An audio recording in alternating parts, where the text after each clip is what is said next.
Hello everyone, Volleyball Mom here, part 2, what I get myself into. So now we are in 8th grade and tryouts are coming up. If you've been through any type of volleyball tryouts, you know it's a grueling time. It's 2-3 days of waiting anxiously to see if they make the cut. But we did our homework. We spent countless hours in the backyard working on serving because that was one of the main things that we needed to work on. And we spent a lot of time on learning how to pass consistently. Now, one of the things I wish we would have done is participate in recreational leagues. Unfortunately, at the time, I didn't know this was a thing.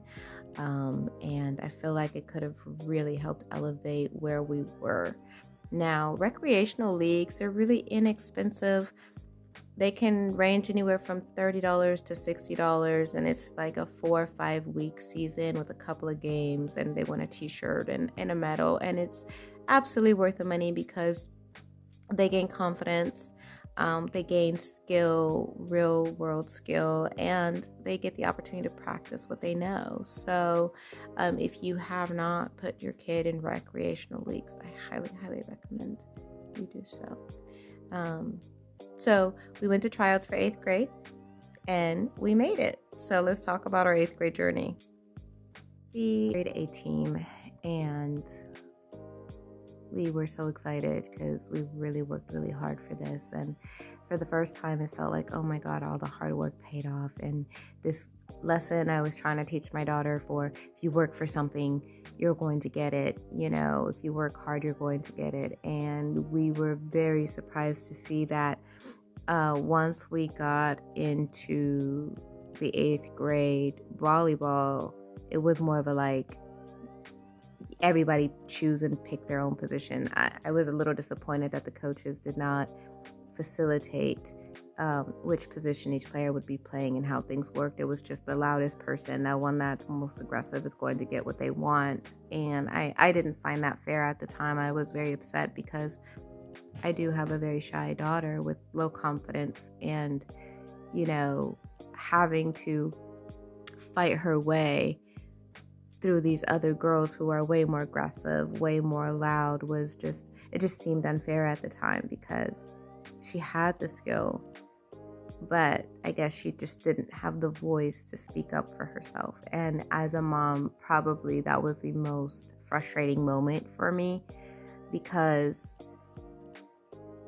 just because she wasn't confident to say, hey, I want this position, she didn't even get considered for it. So we made A team, yay, lucky us, but we quickly realized that the coach had favorites. You guys will see that in volleyball. It's going to happen all the time. This is where the coach will spend most of their time on. This is typically their starting lineup, and you will realize quickly what that's going to look like.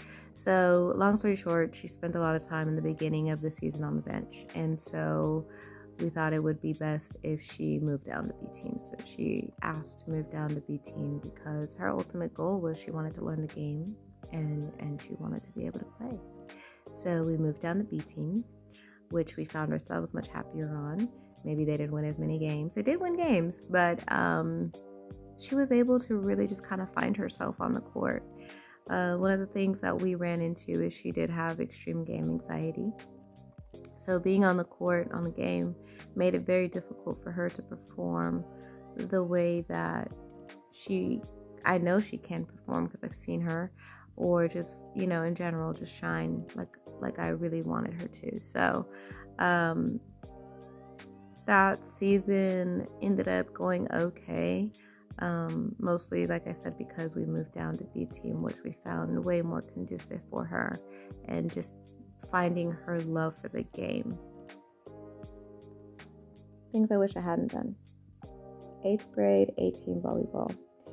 The coach was, in my opinion, pretty mean, rude, and disrespectful to my daughter, and she would come home crying from practice sometimes, just telling me about things that are going on, and as a mom, it's a difficult spot to be in. Like, you don't want to see anybody bully your child, let alone a coach.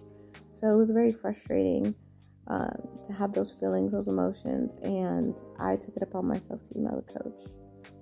ultimately it just made it worse, which is one of the reasons why we decided to move her down to pt2, where she ended up being much happier. Coaches, I know you guys tell people to reach out to y'all if there's something going on, but sometimes you are the worst ones. I understand now that the coaches try to get the girls in line and they have attitudes and they have all these things going on, but sometimes pay attention to the quiet ones. Pay attention to the ones that are afraid to stand up and say something or speak up, or they're not as goofy, or they're not as loud or rambunctious, because they may need a little more attention. And my daughter's at fault too, and I'm going to tell you why.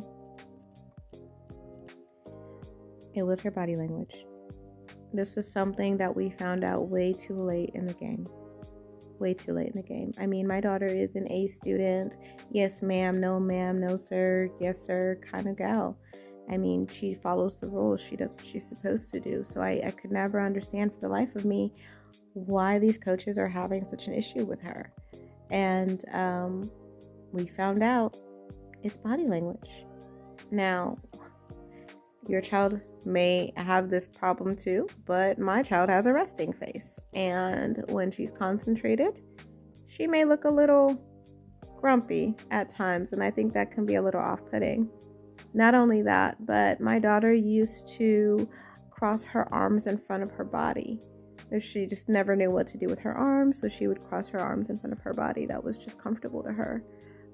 Also, eye contact made her a little nervous because she, like I mentioned, is shy. So all of these things was off-putting to coaches. It made them feel less, that she was not engaged, that she was not being respectful. So what we did to correct this is whenever my daughter stands, she stands at attention with her arms behind her back. And she worked on maintaining that eye contact with the coaches so that she can assure them that she's listening and paying attention. So now the season's over, and this is the first time we heard about skill camps that take place at volleyball clubs. So we enrolled in a skill camp. The great thing about skill camps is everybody gets the training. So it's not just whoever's playing what position or whatever, and you get that dedicated one-on-one. It's not like, oh, you're not good enough, so you're not going to get trained, right? So we did the skill training over the summer. We also did lots of strength and conditioning. Typically, the high schools will offer a strength and conditioning program where your child can go. This is where they meet the coaches. This is where they train for endurance that they have to have for the tryouts, those kind of things. So definitely try and make it to those. Some will even have some volleyball training during the summer to kind of get them ready. So some volleyball skills training. So we did those. Anything volleyball related we could get into over the summer, we did. So we started doing some rec leagues. At that time I heard of recs. And we really just elevated whatever skills we could, because we knew that all the middle schools will be coming together into the high school, and only the best will be chosen. So we really tried to be present. We tried to be involved, and we tried to just work as hard as we could to be part of all of these programs. And next we'll talk about ninth grade.